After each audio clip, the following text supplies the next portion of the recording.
Today's on schizophrenia and being comfortable with ambiguity. Schizophrenia and a little ambiguity, but before we get to this, please allow my brief prelude. As you know, I conveniently recorded it for our mutual comfort, our mutual convenience, and our mutual luxury.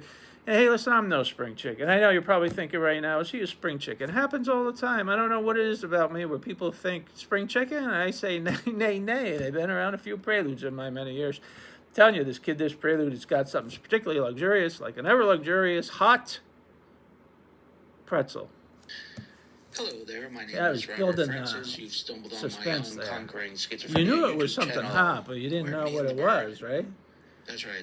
I want We the talk hot schizophrenia. pretzel. This That's is in book my 5, job the right here for definitive reasons of schizophrenia medical recovery handbook. confidentiality. I'm a licensed clinical social worker times 15 The handbook. years. That's a lot of gabbing. Of course, and that's chatting. Mike the Wren. I've been diagnosed with He schizophrenia for a flies score in the 5 sun and 1, over vast and that bodies puts a of little gray Comish fleck in my water. beard. Comish. Thank you for joining me on my channel. Now, it's a topic. It's a topic.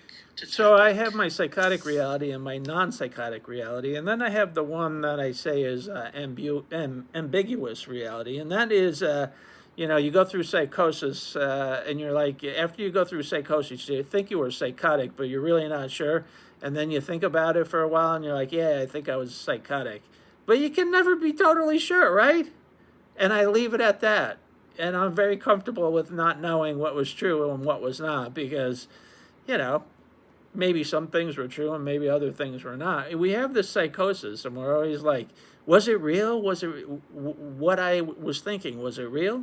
And then when we're not psychotic, we don't really have to worry about reality because it's just taken for granted. We don't have to think about it. But you go through psychosis, you start thinking about your interactions and what was real and what wasn't.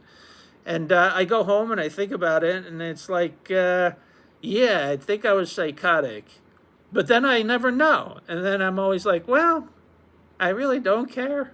I don't care which way it was. The only thing I care about is going back to whatever I need to do and get it done and function again. Get what I need to get done functionally. And that's all I care.